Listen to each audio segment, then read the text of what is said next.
But I think that there's let's call it a lost art, especially in today's world where we're surrounded by loads of information, loads of people telling us what we should and shouldn't be, should and shouldn't do. It's really easy to lose track of who you are. So you really do need to find the power or the energy to use whatever it is that you're trying to use to please other people and turn it inward. Somebody put it really good to me. They said, our freedom lies on the other side of discomfort, right? And the most uncomfortable thing is to look in the mirror and do that work on yourself. It's so easy to just project it outward.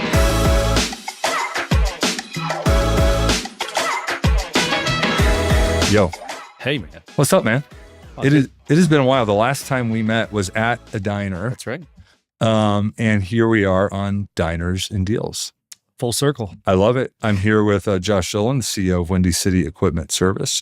We met, is it 6 years ago now? Had to be at least 6 years. I think so. And we'll get into all that, but welcome to Diners and Deals.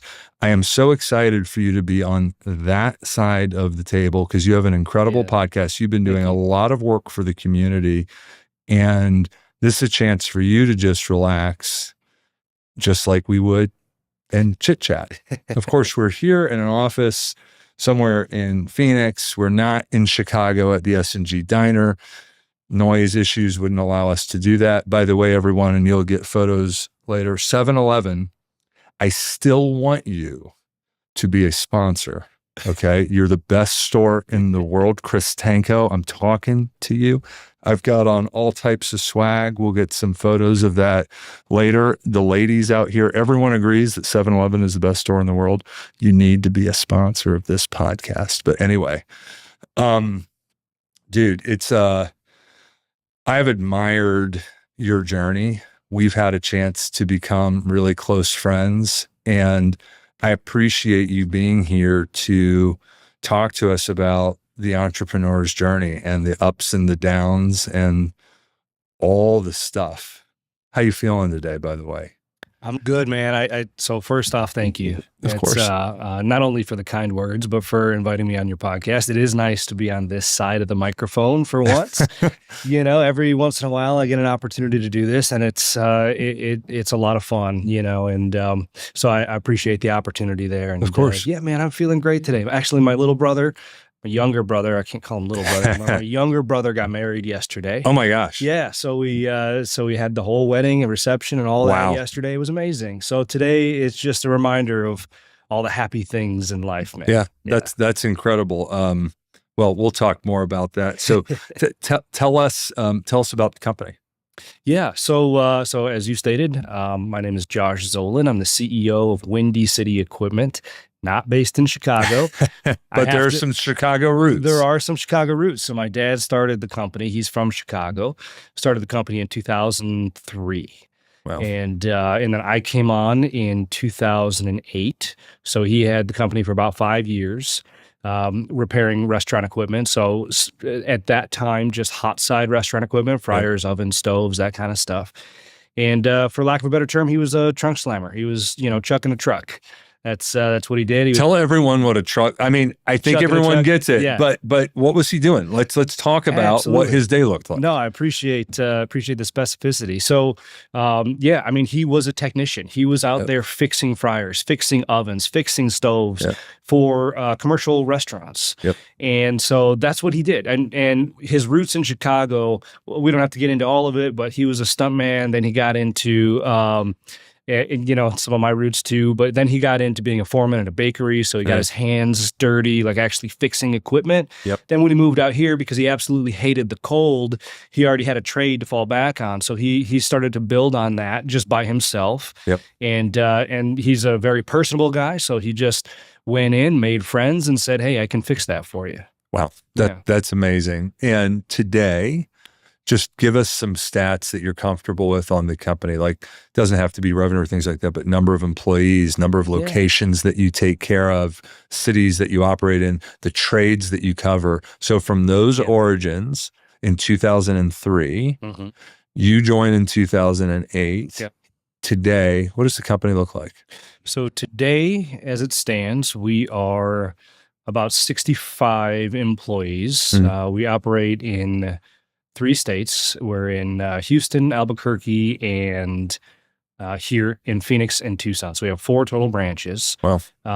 And it's been fun. We do more than just restaurant equipment now. We do commercial refrigeration, commercial HVAC, as well as some rooftop installation, new installation, fabrication, stuff like that. Because those assets, let's take an example. Do you want to name well, I don't think we need to name a restaurant, but if you want to, you can, Sure. right?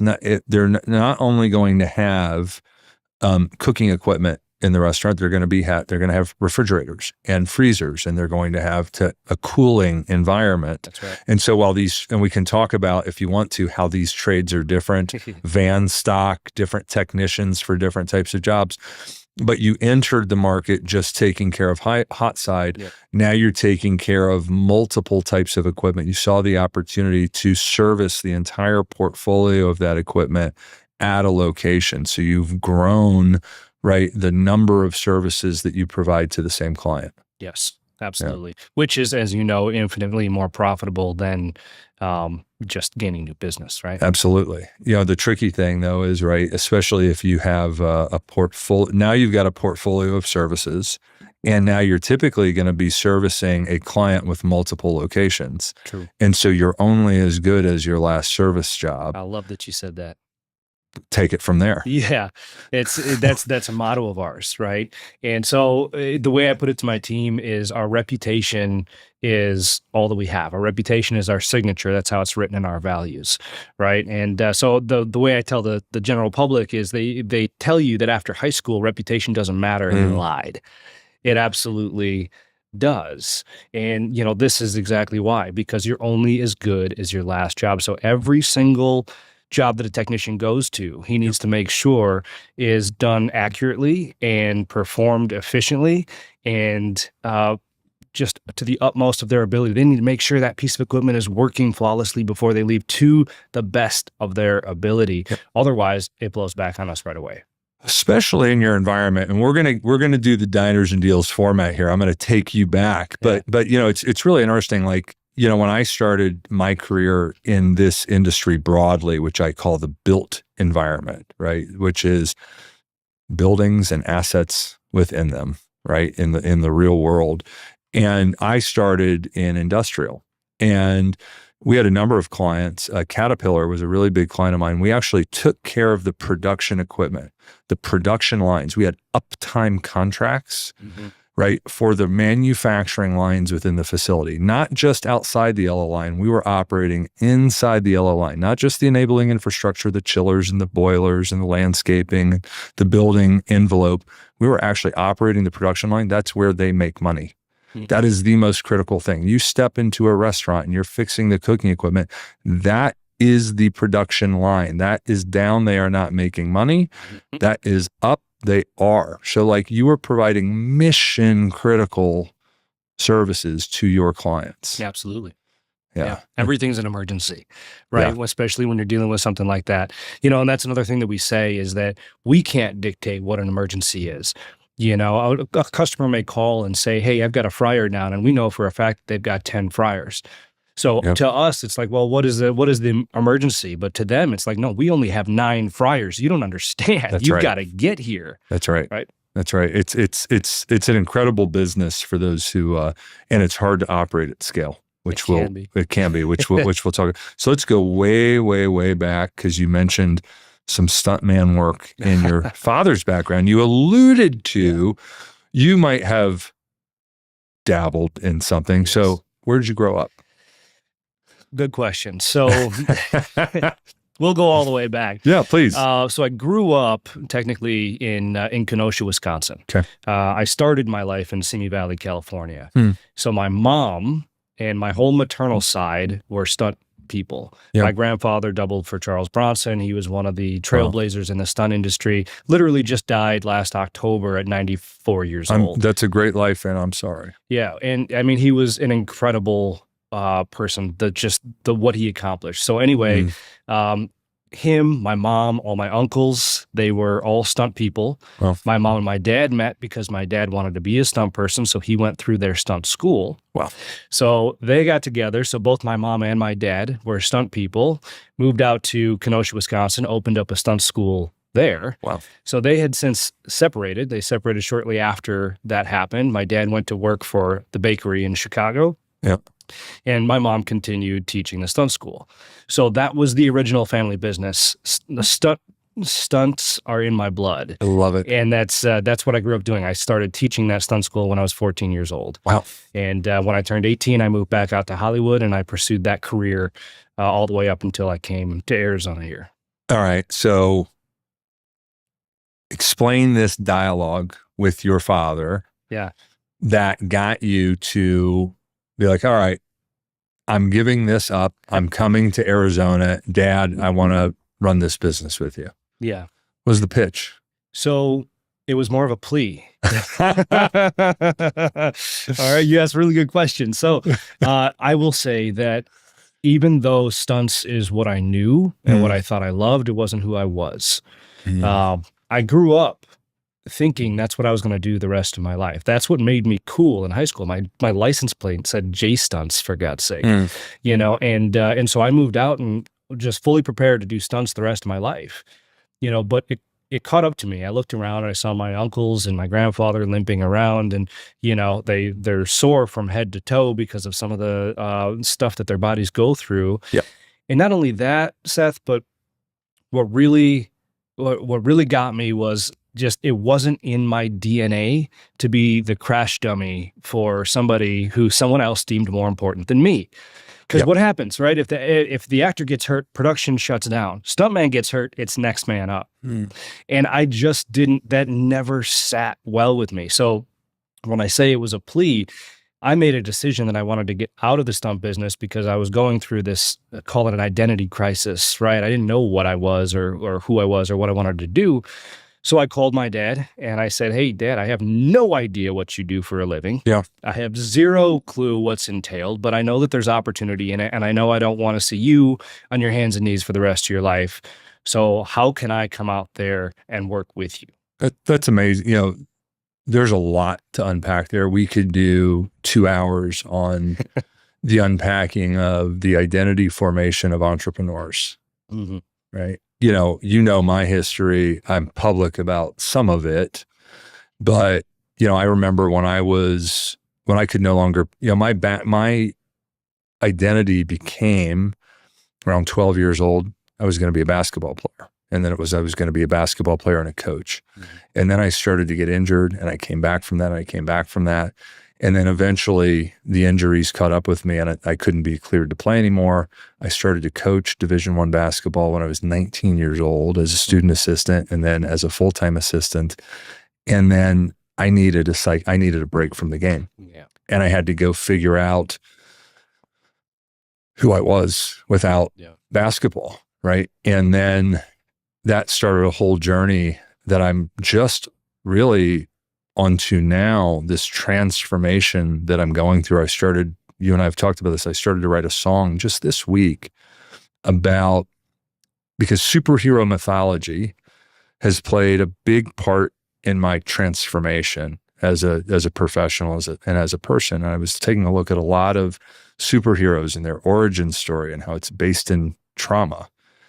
And I started to write this story about, as opposed to going and flying off and doing what you've been told to do or what you thought you were, what if instead you took those powers and you used them on yourself and you became what you wanted to become? It's a theme I'm riffing on a bit now. It doesn't matter when that happens to you in your life, but you have to listen to it.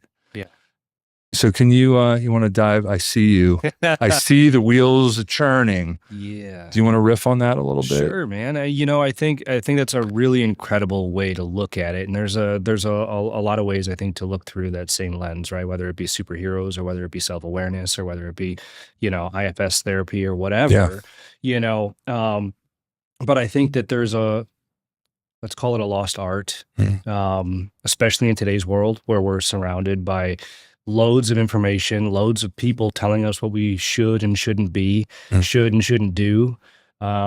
It's really easy to lose track of who you are. So you really do need to find the power or the energy to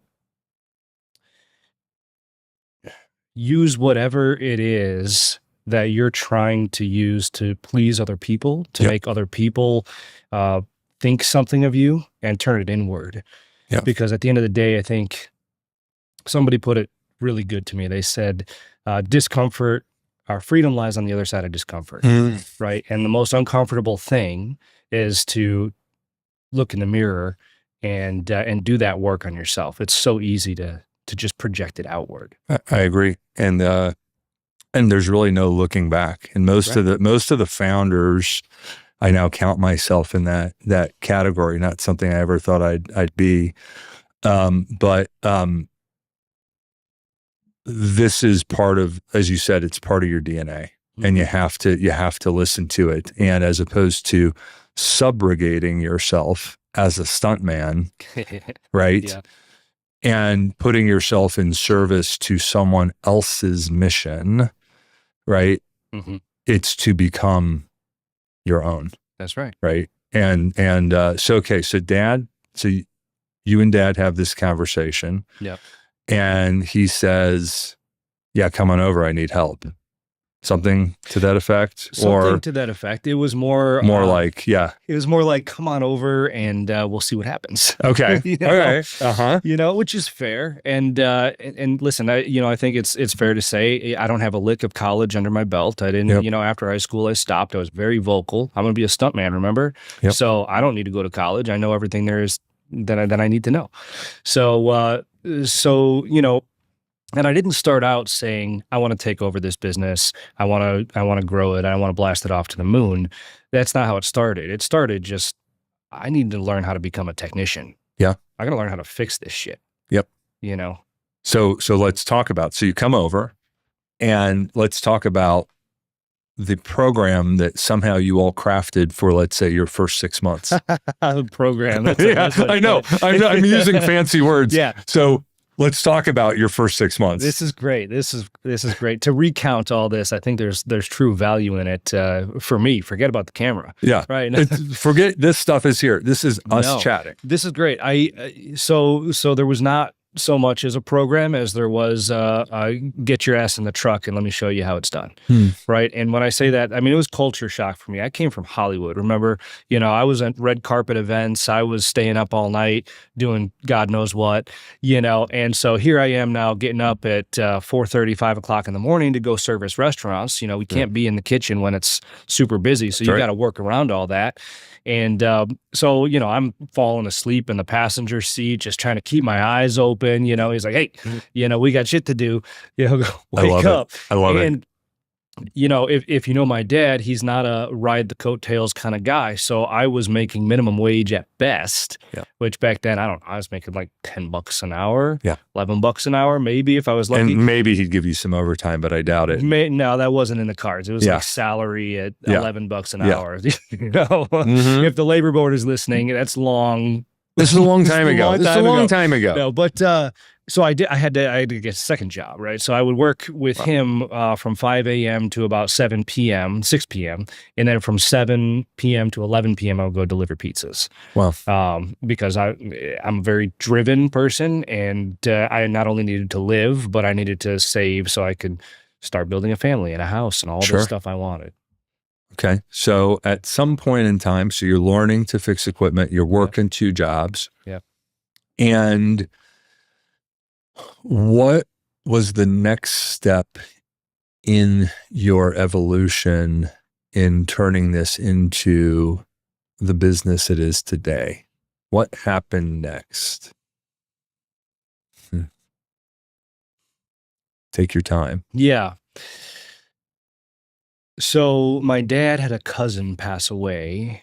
This must have been probably, when did I start here? It's probably 2000.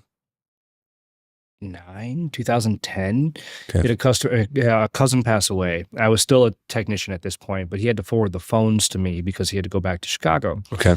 And so I took the phones and, so that was the first time I started taking the calls. Got it. Right. And so I was interacting with the customers. I was writing the schedules. I was running the service while he was out. I was doing it all. Running the business. Yep.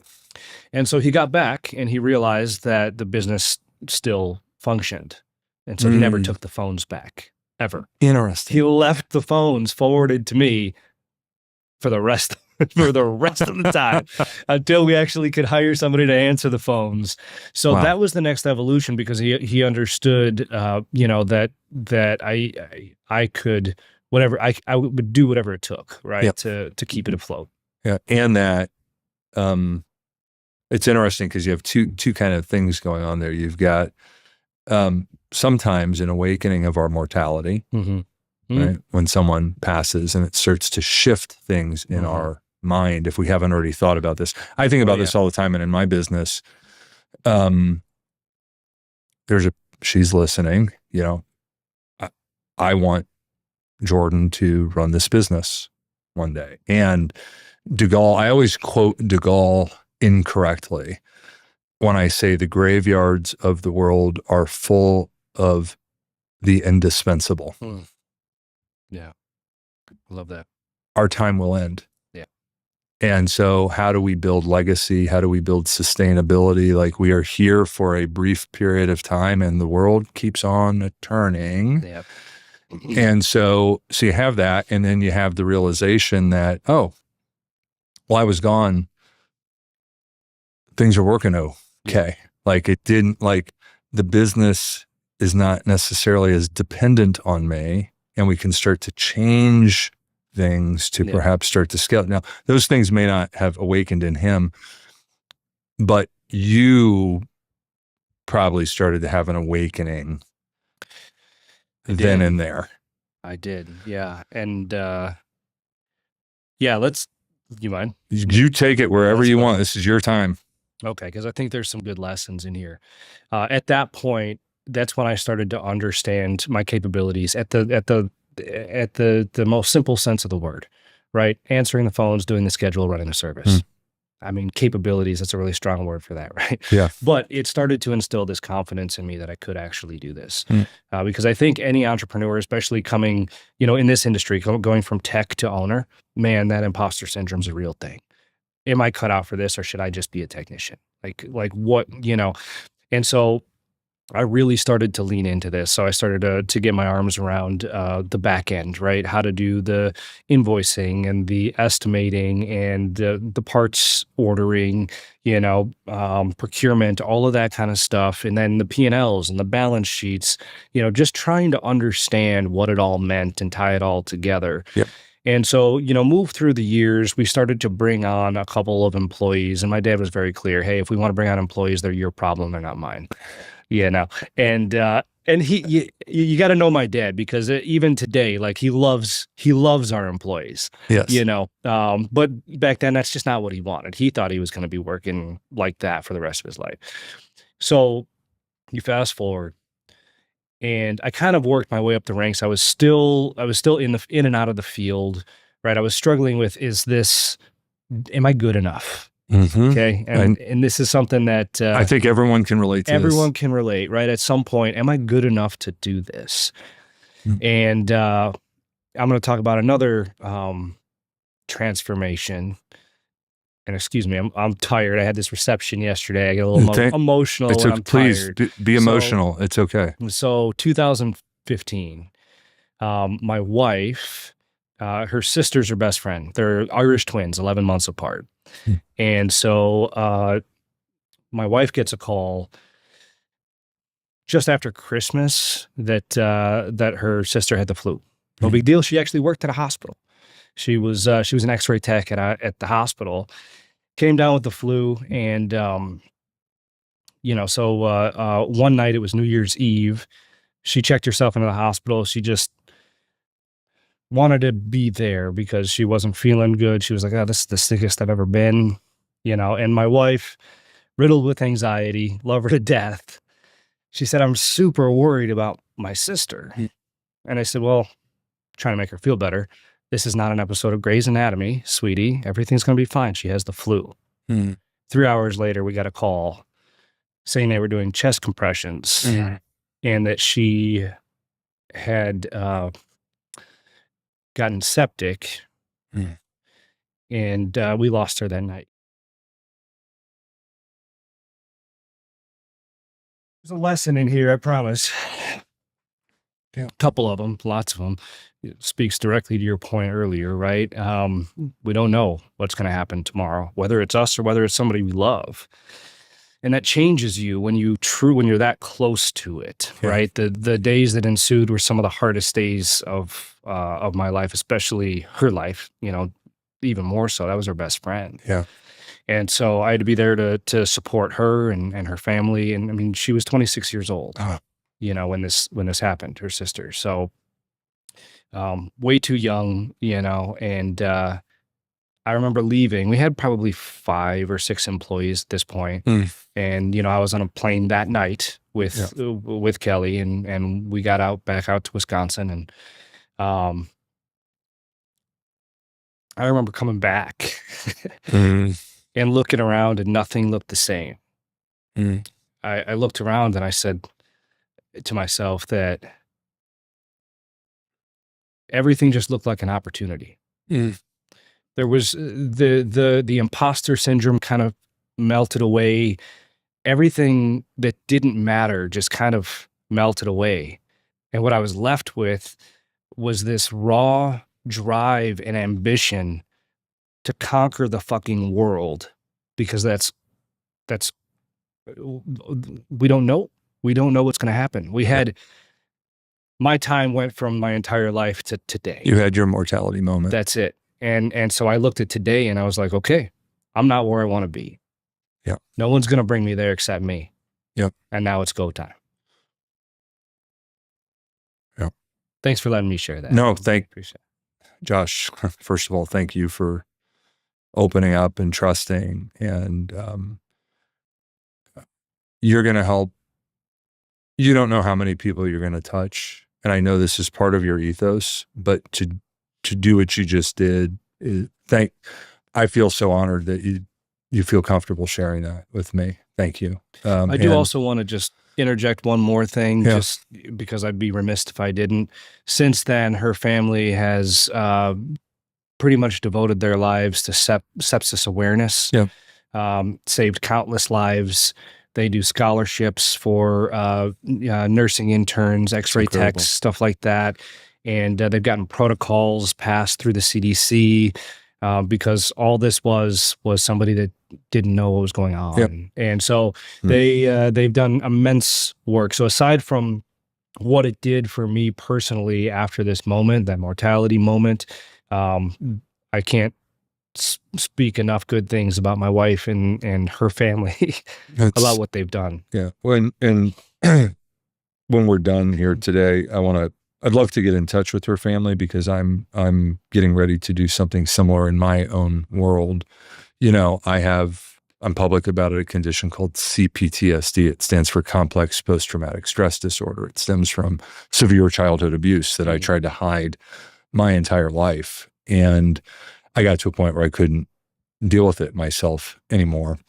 And PTSD, CPTSD, they're related. And I take a look at my life, and I am a miracle within my population, and I feel compelled to help and to give back. And so this year my first way of doing this is I've been writing songs about my recovery, and I'm going to put on a benefit concert in Chicago this fall, and perform these songs and raise money for CPTSD and PTSD charities. Awesome. It's not enough. If this is just about me, it's not enough. Yeah.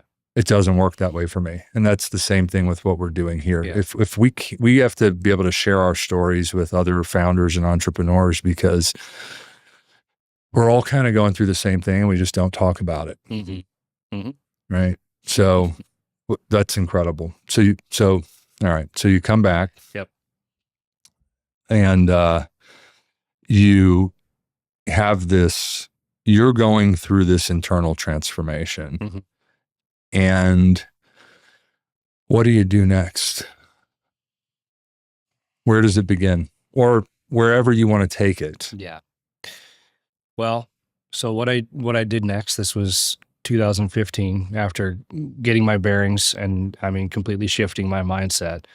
I was unstoppable at that point. I just, for lack of a better term, I just wanted to win. I wanted to leave a legacy. I wanted to, make a mark. I wanted to leave behind a story worth telling. Yep. Right. And so I see this as kind of the start of that. So what I didn't mention is my wife, Kelly, at the time was pregnant with our first daughter.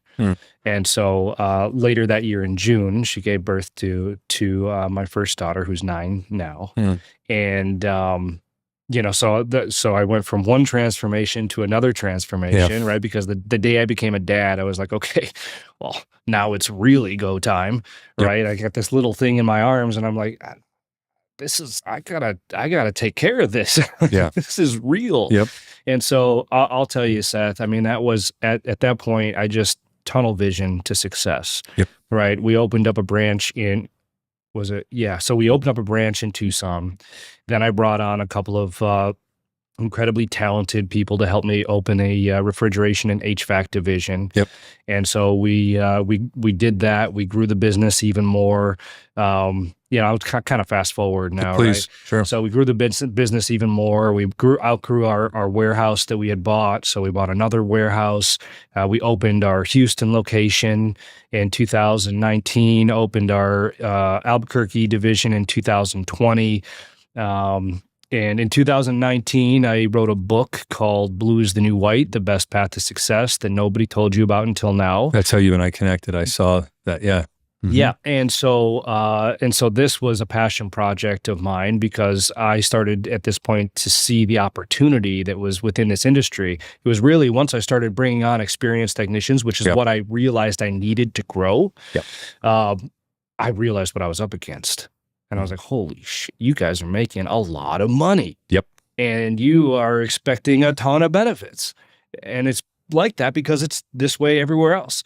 And so I thought it really important to share that message because that's not a message I ever got when I was in high school or when I was younger. Yep. And there was no resources out there that shared that with me. So I published that book, became an Amazon bestseller the following months, which was great. It's been adopted into high schools all over the country. It's amazing. It must make you feel so proud.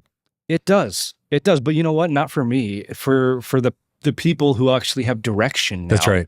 And that's the whole reason I did it is because, there's people out there that think that it's either, working at McDonald's for the rest of your life, not there's anything wrong with working at McDonald's if that's your cup of tea, or, college. Yep. And there's this wide gap, Seth, that we're missing, and it's called the skilled trades. What can someone like you that, even if they go into stunts first, yeah, sure. but right, let's say you start to develop a trade in high school. Yep.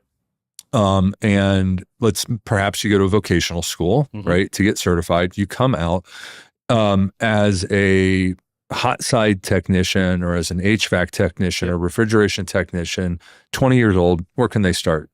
What does that look like? So yeah, we'll start right after high school. Let's go there. Yeah. And I would say they can start by knocking on the door of any skilled trades company, an electrical contractor, an HVAC contractor, refrigeration, kitchen equipment, whatever, and saying, I want to learn this trade. Yep. Because I'll tell you that I can count on one hand the number of times I've actually heard that by somebody that doesn't have any experience in the industry. Yep. And it's amazing. I had a kid that came in and said, I want to learn this. He was one of my brother's friends. Well, and he said, I want to learn this. And I was like, why, man? You got tattoos up and down your arm. He says, you've never mentioned this before. I don't want to go to college and don't have a direction. I want to learn this. And, I kind of knew his personality, and him and I clashed a little bit. And so I said, you know what? Fine. You can take out the trash. Yep. And he did. And he was the best trash taker outer there was. And I said, there was one time when he said, when I said something like, oh, the technician forgot this part. It's sitting here. He's at the job. He goes, I'll take it. Yep. Okay. So he worked his way all the way from taking out the trash to running parts to being in the PM division to leading our install division. Wow. He's no longer with the company. He sought other opportunities, but the fact that we were able to provide that stepping stone to success, It's amazing, was unbelievable. And it's all because he was relentless in knocking on that door. So yeah, if there's anybody listening that is interested in that or knows somebody interested in that, tell them to start knocking on doors. Amazing. I love it. So you've taken the company through this transformation.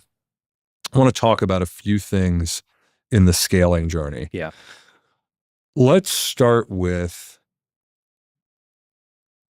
opening up a new branch in another state. Yeah. Not, listen, even Tucson it's another market, 2-hour drive from here. You get the business here, you get the business there. That was the first one. But let's talk about, let's either take Texas or New Mexico.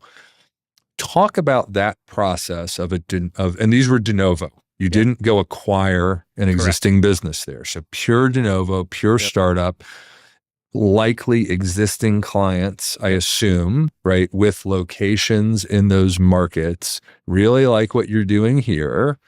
Please come take care of us. Okay, entrepreneur, I'm going to go do that. Talk about that process and lessons learned.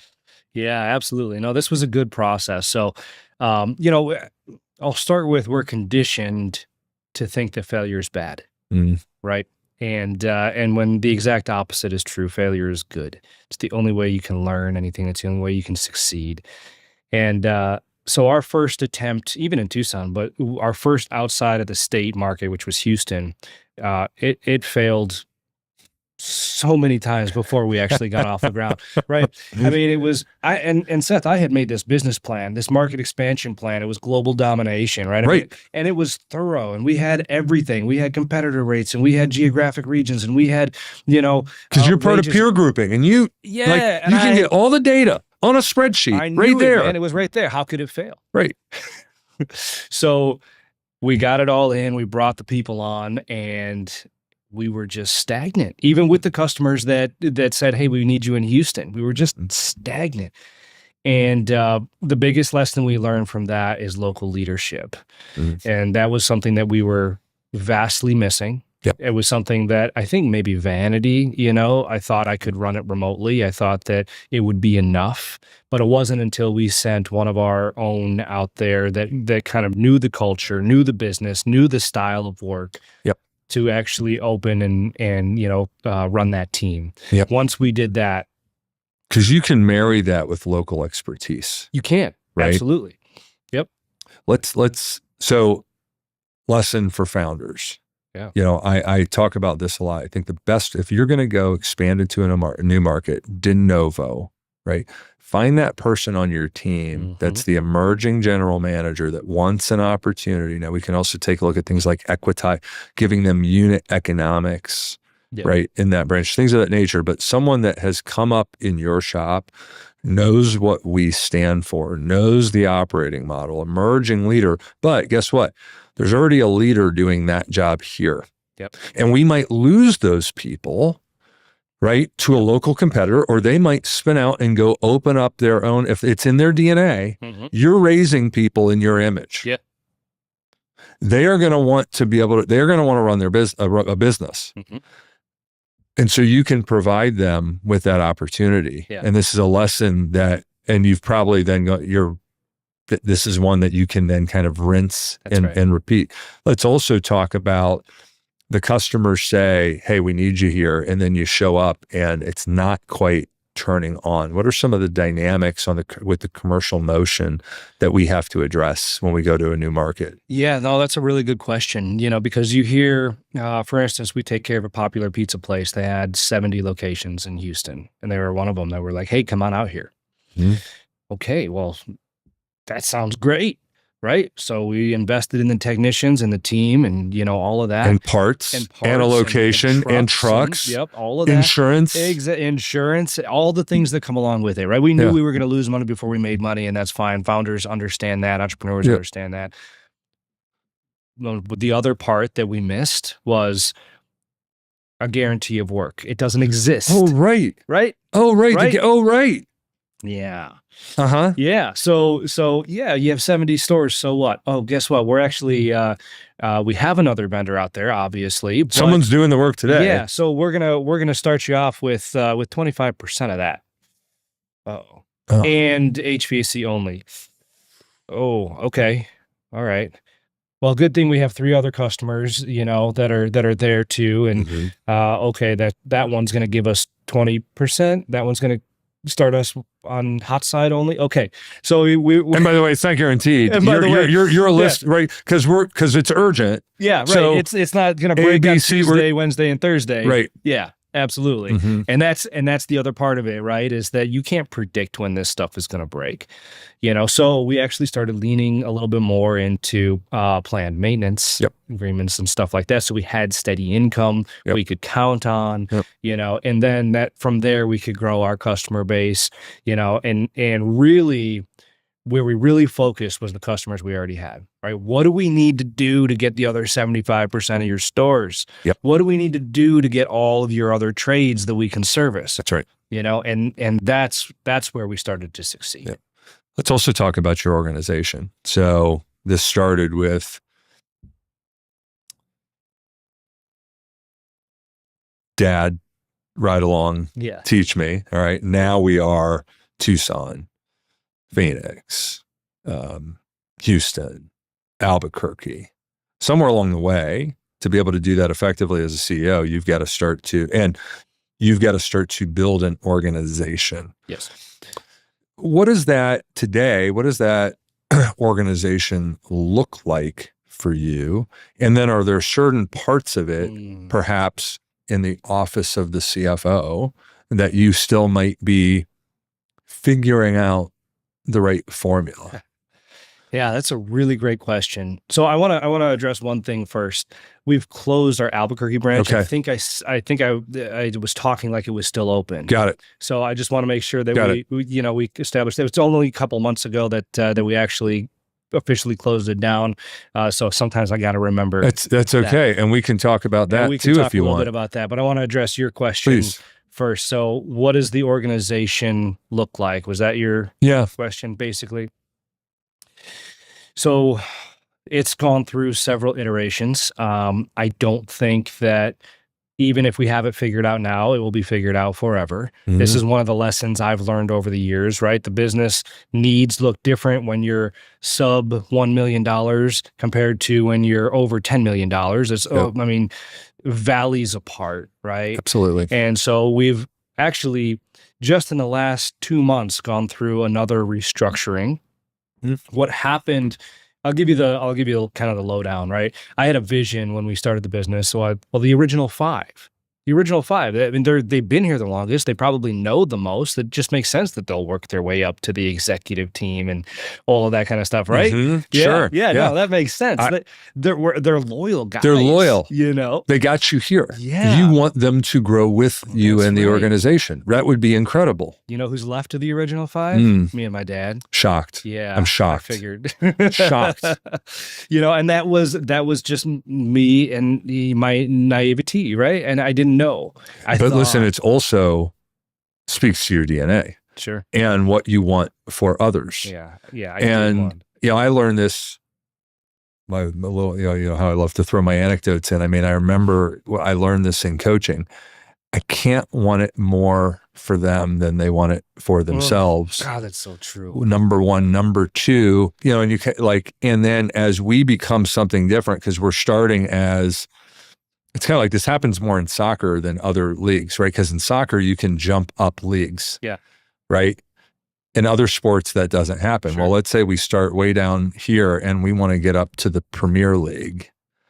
Well, the whole composition, it would be great if every player, as we have success at various layers and we start to jump up, I want you all to become Premier League soccer players. The likelihood, the probability of that occurring is very low. So low. And it's fucking hard emotionally to deal with. Oh, it sure is. We've absolutely, and we've gone through every iteration of it. We've hired and fired friends, and listen, I've got my own thoughts on that. I actually think it's a great thing to hire friends. And just so long as you set those expectations going into it, which is the friends that I still have working for me and working with me, I should say. We've set those expectations and we haven't deviated from them. And it makes a world of difference. Anyway, as we moved up through the business, right, and I started to see that the original 5 wouldn't work, the original 10, 15, all this stuff, it became evident what I needed, and that was specialized expertise in certain areas of business. Who can operate, who can function operationally better than me, financially better than me, who can sell better than I can, right? All this kind of stuff. And so, we through the years, I've been able to identify some really top talent, and I think that's a skill that I don't know what it is, because I don't want to say that this is a natural ability, but I feel like through the course of the business and interacting with so many people that I thought could help my business that didn't, I kind of got an idea for those who could, and I can sniff it out from a mile away. Pattern recognition and trial and error, and you've realized, right, as we all do, human capital. Yeah. And as leaders, as we get further and further from the day-to-day, and we have a goal and a mission that we want to achieve, we are who we are. We have our strength. We can't really, we have to address our weaknesses through others. Yeah. It's the only way. And take a look at massive companies, right? And take a look at the teams. Mm-hmm. This has to be achieved through, right, human capital. Yeah. And through trial and error, right, you start to figure out what works for you, et cetera. You can start to see the pattern recognition. We hear all the same stories. I still today use executive recruiters. I still do it, because even if I have who I think is the perfect person, I'm like, but I want eyes on the world. Yeah. Why keep, if I've got a need and I've got a great company and I've got my network, what other talent is out there that I might be able to attract that I don't even know about? Yeah. Keep going. Yeah, no, that's a really, really good point. So one of the stories I have about what got you to today won't get you to tomorrow, right? One of my best friends, again, going on the friend thing, he had worked his way up from a dispatcher to my COO. Okay, brought us to about $10 million with him in that seat, which was great. And then we identified other talent that could execute in a different capacity than he could. Right. And so I had to have that difficult conversation. And, so we had that. His ego took it hard. Took it hard, which I don't blame him. I look back on that conversation and I was like, man, from a leadership standpoint, I've got work to do on how I communicate this stuff. It's hard. It really is, especially with the difficult conversations. So anyway, he ended up leaving the company, right? He was with us for 8 years up until that point. It's hard. It's hard. Even if you had delivered that message in the best way, I'm going to give you a little bit of grace. Yeah. The ego impact for most people is too much for them to emotional. But we as leaders, this is the responsibility we bear. Absolutely. I will say, continuing with that story, he's since come back to the organization. And he came back with a new fire, right? Yeah. He came back with you were right. Yeah. And I had to work on myself, and now I'm back. So now he's not sitting in the COO spot, he's sitting in the controller spot. So this is kind of going full circle back to your question, right? And it's not because he has an accounting background. I want to be very clear about this, right? And so this is kind of, to your point, the next step in what we need to figure out as a direction for the company. He is unbelievable and unmatched in his logistics, in his attention to detail, in his leadership ability, leading the team, understanding what the business needs, and even basic financial strategy, right? Which is great, and that's an incredible spot for him to be in. But we're thinking, how much more incredible could he be if there was a CFO above him or working with him to really steer the ship? Right. And so, and you're going to need it. and you've already identified the need, and because he's boomeranged, Right. and he's not a CFO by training or a CPA, Right. and then you're saying to him, hey, this is great, and we need to bring in someone to mentor and develop and help us get to the next level. And so I assume these conversations have already been had. Yeah. We wouldn't be talking about it here if they hadn't. Right. And so let's talk about some of your journey there in terms of how you've been working through that. It sounds like what's been going on. So we have our CPA that almost acts as a fractional CFO of some kind, but he's in Illinois. He's very remote, and he's limited in his capacity with how he can help. But he's been influential in the business all the way from start to today, which has been great. I know enough about numbers to be dangerous. We've been navigating that, and I do mean dangerous because I will pull the trigger. Oh yeah. And you know what I mean? Oh yeah. But him in the controller seat, that has been really, really good because of just his ability to see the black and white. Yep. And when I say that, I mean like living in the numbers is just perfect for him. So we've actually tried to bring in a couple CFOs over the last year and a half, 18 months or so. And boy, I don't know. So this is an area of expertise that I don't really have yet, right? But the CFOs that we brought in were not a culture fit. Yep. For lack of a better term, they just rubbed everybody the wrong way, including me, including my dad, including this individual. And so, and really similarities between the two, we were almost like, okay, we're 0 for 2 at this point. What are we going to get next? So the advice is stop trying to do it yourself. Yes. Right. Correct. So the good news is, hi, Timmy and everybody at C-Suite Financial Partners. Thanks for being our sponsor. Hey, looking forward to meeting you. We're gonna have a call with you. This is addressable, right? Yes. So we'll take this offline. We won't do this here, but we're going to take a look at how you wrote the job spec, how you're thinking about division of labor, what success looks like in the role, what you need you need the same thing with your COO, that relationship, your head of sales, that relationship. There's this balance, right, between you, founder, owner, this balance across the team. And so we talk about cultural fit, competency, situation, size of company, industry, right? And then tactically, what does success look like? And where are we forecasting to go? Yeah. And lack of forecasting is probably something that you're really scratching at. Yeah, a little bit. Just a little bit. Yes, I get it. Right. So that's the alchemy, right, of this role. And here's the good thing. You don't have to sacrifice any of it. That's awesome. It's all addressable. Yeah. We'll put you through, hi, Timmy. We'll put you through the machine, right? And so addressable. And it's like, stop trying to do it. You already know this. But sometimes we remind ourselves, and we don't have to do this ourselves. Yeah.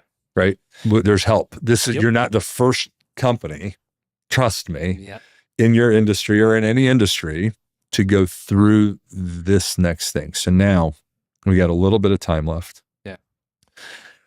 World domination. I open up some branches. I pull one back. World domination, where I am today, where I want to go tomorrow. What's your vision? Yeah. And I also want to talk about something else that's going on, not only in your industry, but other industries. Yeah. There's this world called private equity that has this,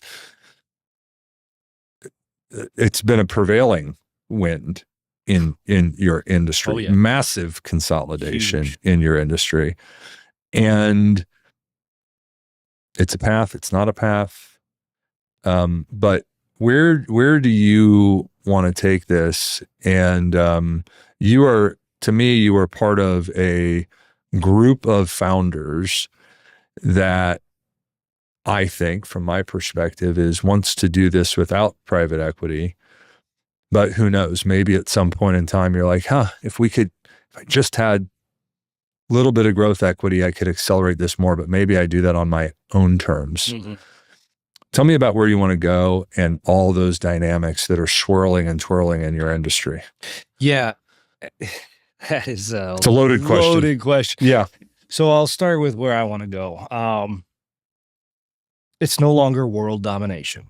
I've grown up a little bit since then, and I've come to understand that there's more to life than dominating the world with your work. Yep. You know, my kids are 9 and 6 now. I'm looking for freedom. I'm looking to be involved in their life. Yep. Again, going back to the mortality conversation, you don't know what tomorrow brings. And so I'm really focused on the present moment. Mm-hmm. That being said, I still have a fire inside me. I still have a drive, right? So our goal is 16 markets and at least $50 million in revenue, right? And so I think that's a comfortable size. When I say comfortable, again, I'm not trying to be the biggest anymore. That's just not it. Yep. But I will agree with you. We don't want to do that with private equity. Mm-hmm. I would rather do that myself. And maybe there's a conversation down the road of what that looks like, but that's probably more of an exit conversation than it is a give me fuel conversation. Yeah. Right. And which is fine. I love the challenge, Seth. I really do love the challenge. It can be, I don't measure my success by the day. I measure my success by the year. I look back on the year and I say, what did I accomplish? Because if we try to do that every day, it's just not possible. And we're getting older, man. Those years are getting shorter too. It feels sure like, is. Right? What I say, life is like a roll of toilet paper. The closer you get to the end, the faster it goes. You know what I'm saying? It's very true. Now, so question there, you know, because I've got some firms I work with that are doing this, and you don't have to answer this question, but what I'm starting to see more of is peer groups starting to say, hey, what if we move this from a peer group to a peer group with shared ownership? Mm-hmm. We can just start to merge together. We don't need to bring in outside capital. We don't need, you're smiling, like, we don't need people to tell us what to do. By the way, we already respect and like each other. We already have shared norms, shared values. We could already see what we could do together. Let's just do that. And then the interesting part of that is, then you get back to this conversation of, yes, and we're founders. Right. And how are we going to do this with a collective, with leadership? And how are we going to unify? Because remember what's in our DNA. Mm-hmm. But, you know, going back to superhero mythology, you know, can we become the Justice League? Yeah. I don't know, man. That's a hard question. It's very predictive, right? I have thought about it. I have talked to people about it. Yeah. You know, there is buzz in the industry right now about, you know, how to combat private equity. Yep. Right. And this peer group is one of them, right? How do you drive up the multiple without doing anything different? You make friends, mm-hmm. for lack of a better term. Right. And so it exists, but to your point, how do you then structure it with it and operate it as a single entity? Yep. You know, it's almost impossible because the very people that are like, yeah, this sounds like a great idea, are the very people that are like, I want to do it my way. Exactly. And it's interesting. And so I think, so it's interesting, right? And I think what'll happen is either those founders or some subset of them, someone says, I don't want to drive the bus. I want you to drive the bus. I want to be a part of that. But either way, you're going to get there one way or another. You're going to get there in your way. You now know, you've now got the playbook on opening, stabilizing, maturing new branches. You can, and by the way, I can send you, we teach a class on peer group mergers. Oh, cool. I'll just send you the material. Did I just give that away? Jordan, don't get upset at me. But I'm excited for you. If there are any thoughts that you want to leave our audience with in the final 4 minutes or however much time you want to take, reflecting on everything we've talked about here, or anything else that's top of mind that you want to share with our audience, what would you like them to take away from this? There's so much you've talked about.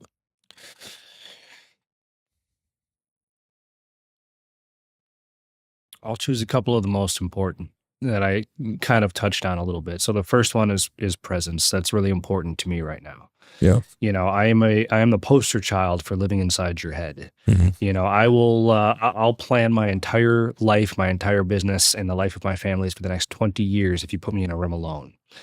But there's power in reeling that back and understanding what's right in front of you and just being in your own body and experiencing the world.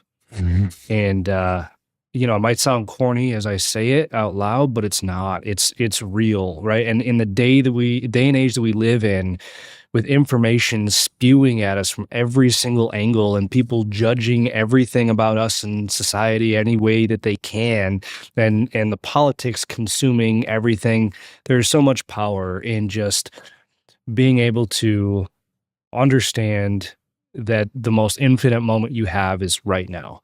So I live by the philosophy, what if every moment in your life exists to get you to the next one? I love it. And in the moment, keep going. I'm going to pull up a poem to help emphasize your point. Keep going. Yeah. So that would be one of them. I would also say, in the same vein, Seth, that fear has been redefined in today's world, right? And this is something I learned after Katie passed. There are so many things that we tell ourselves we're afraid of.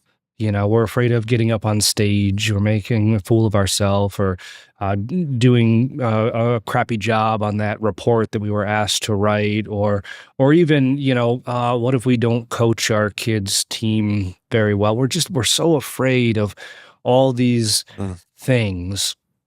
And I liken it to being on a tightrope, right? We're just so closed off because we're afraid. We're afraid we're going to fall off this tightrope.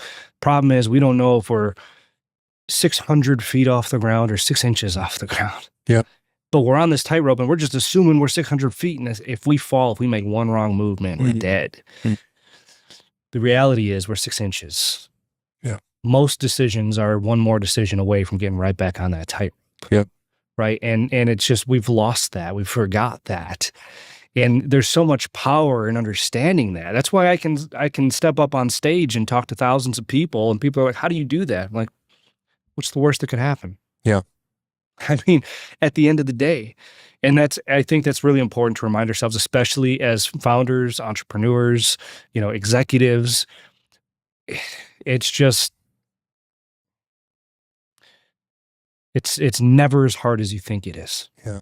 Things are hard, but it's never as hard as you think it is. Yep. Yeah. It's, I want to reflect with you. Yeah. I want to give you a poem, and then I'll tell you another story later. We'll see if we have time here, but I'm going to go back to your first notion. This is a poem by Layla Allen. How brave are you for slowing down? For not finishing that to-do list? How courageous you are for not crossing that finish line because your body said enough? How fearless are you for choosing the quiet of your soul over those voices driving you always toward more?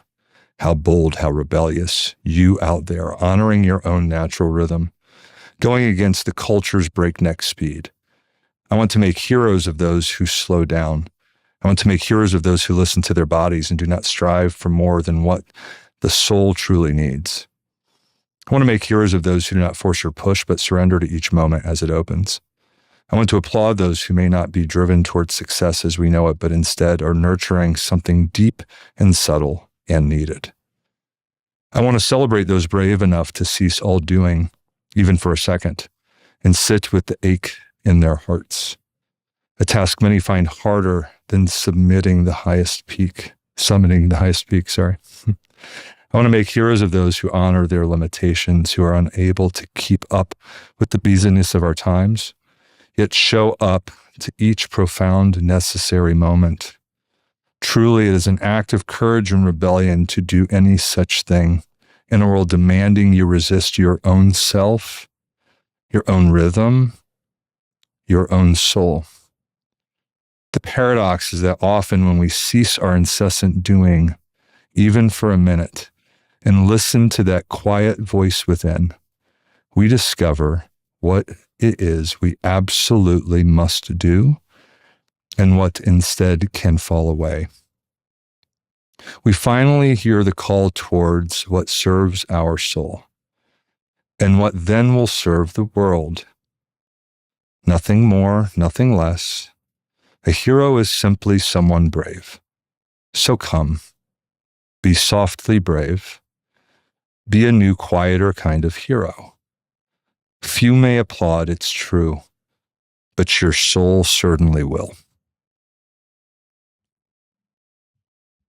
It's amazing.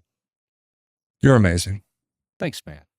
Thank you. I think that poem also speaks to exactly what you started the episode talking about, right? With the philosophy behind turning your superpower onto yourself. Yeah. So awesome. Let's leave it there. Let's do that. All right. See you, man. All right. See you, Seth. Thanks.